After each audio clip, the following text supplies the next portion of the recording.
વ્યાસજીએ આ અમૃતમય રસ દેવી ભાગવતની રચના કરી છે. શું કામે?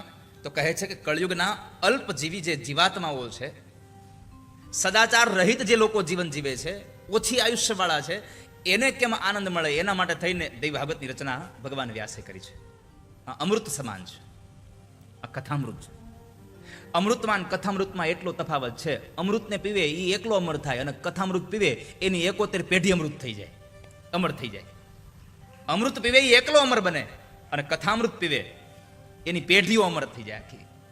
દેવ્યા કથામૃતમ કુર્યાત કુલમેવા જરામર.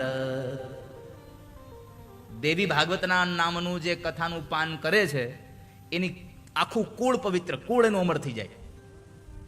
તમે અહીંયા જેટલા લોકો કથા સાંભળવા આવ્યા છો ને, એ તમે એકલા ધન્ય શય નથી થયા, તમારા આખું કુળ ધન્ય થયું કે તમે કથામાં બેઠા છો આજના દિવસે. એનું સંપૂર્ણ કુળ અજર અમર થઈ જાય.